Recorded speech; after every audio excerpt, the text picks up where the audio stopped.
Bonjour, je m'appelle Fabrice Ferrandez, je travaille à la délégation de la Commission européenne à Rabat au Maroc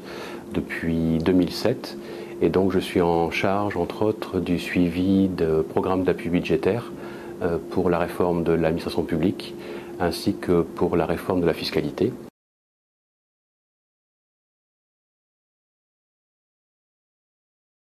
Donc c'est un programme finalement qui a commencé en 2004 et qui donc s'est intégré dans le cadre d'une stratégie nationale marocaine qui consistait finalement à mettre au cœur des réformes du secteur public la culture de la performance. Et dans ce cadre-là, la Commission européenne a travaillé main dans la main avec d'autres bailleurs de fonds et à ce titre, le Maroc est un pays assez pilote en matière de mise en œuvre des grands principes de la Déclaration de Paris. Je pense en particulier donc à la coordination que nous avons eue avec la Banque mondiale et la Banque africaine de développement, donc avec l'Union européenne, où nous avons pu justement travailler d'une seule voix et parler aux autorités d'une seule voix sur une assistance technique et une aide financière potentielle à leur stratégie de réforme.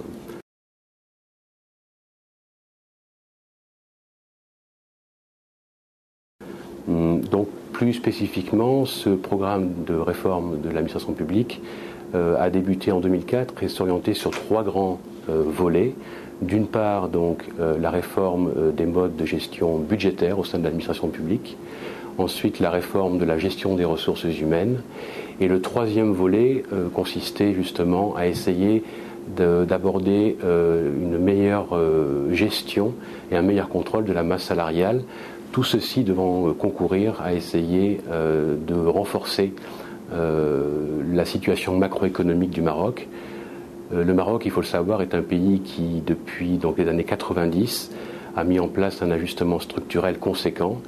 et donc a réussi justement à consolider ses finances publiques et est donc parvenu dès le début des années 2000, mais plus régulièrement depuis 2004, à assurer une situation macroéconomique stable et avec des fondamentaux budgétaires tout à fait cohérents et tout à fait solides.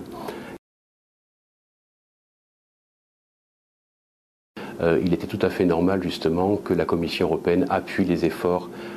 du gouvernement en matière de renforcer la transparence des finances publiques, mais aussi renforcer l'efficacité des politiques publiques, tout simplement, puisque à côté de ces grands programmes généraux de réforme, la Commission européenne appuie aussi des programmes plus sectoriels qui consistaient justement à améliorer la capacité de l'État à mener des politiques sociales, en particulier beaucoup plus efficaces, et qui soient à même justement de juguler toutes les problématiques relatives à la qualité de l'éducation, la qualité bien sûr de la santé dans ces pays. Et donc il faut vraiment concevoir et comprendre ce programme général de réforme de l'administration publique en haut d'une pyramide de programmes d'appui qui justement devrait concourir et concourt actuellement à améliorer l'efficacité des programmes de dépenses publiques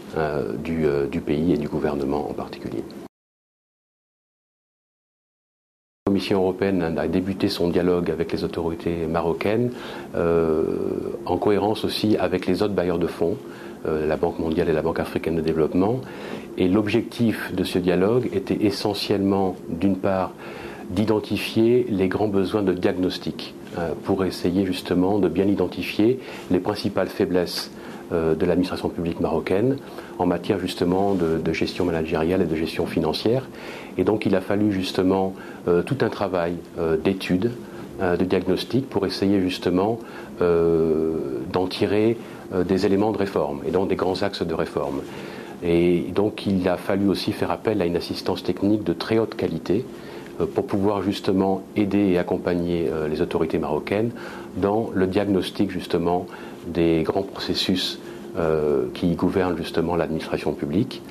Je pense en particulier à toutes les nouvelles techniques de programmation budgétaire. Je pense aussi à toutes les techniques de gestion des ressources humaines. Il a fallu en particulier travailler sur la mise en place des nouveaux outils de gestion prévisionnelle des emplois qui permettaient justement de faire le point sur l'état actuel de la gestion des ressources humaines, d'en identifier les faiblesses et donc de parer à ces faiblesses avec une sorte de rationalisation de la gestion des ressources humaines. Et je crois qu'à ce titre, le Maroc est un des rares pays qui a conçu la réforme de son administration publique, non pas seulement, comme c'est souvent le cas, sur la réforme du processus budgétaire, mais surtout sur l'aspect qualitatif de ses ressources humaines, puisqu'au final, c'est bien justement l'appropriation par les administrateurs des nouveaux modes de gouvernance publique qu'on permet justement d'améliorer les grands délivrables en matière justement de grands programmes de santé ou d'éducation. Et donc je pense que c'est vraiment la particularité de la réforme au Maroc et bien sûr de l'investissement et de l'accompagnement des grands bailleurs de fonds dont l'Union européenne.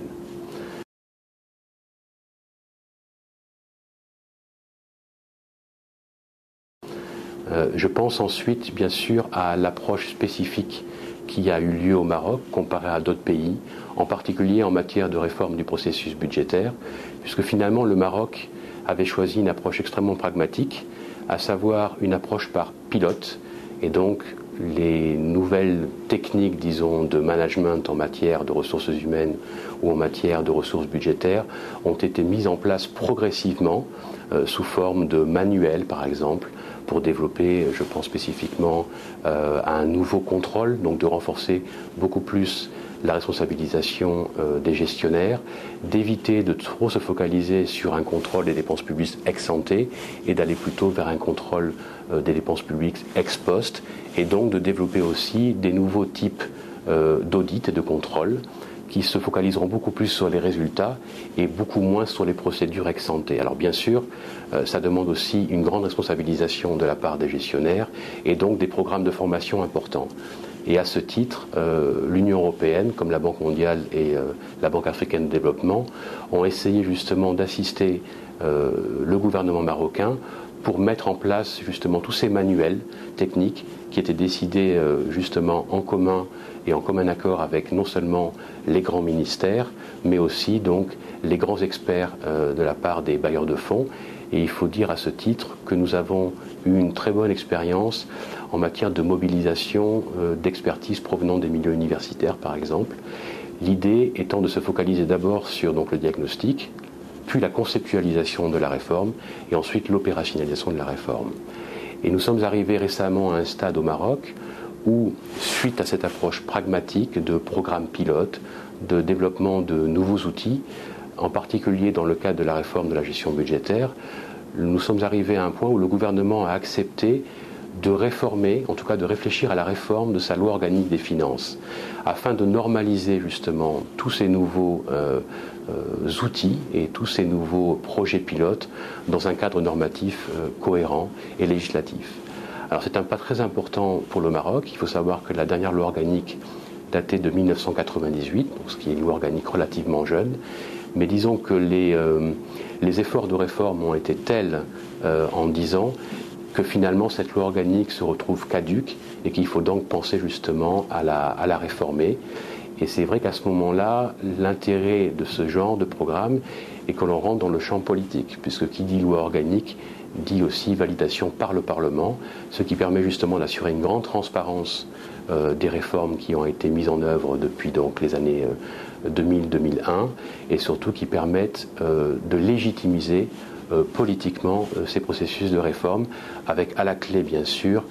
pour le gouvernement marocain une transparence et une façon justement de démontrer vis-à-vis du citoyen, puisque même si la réforme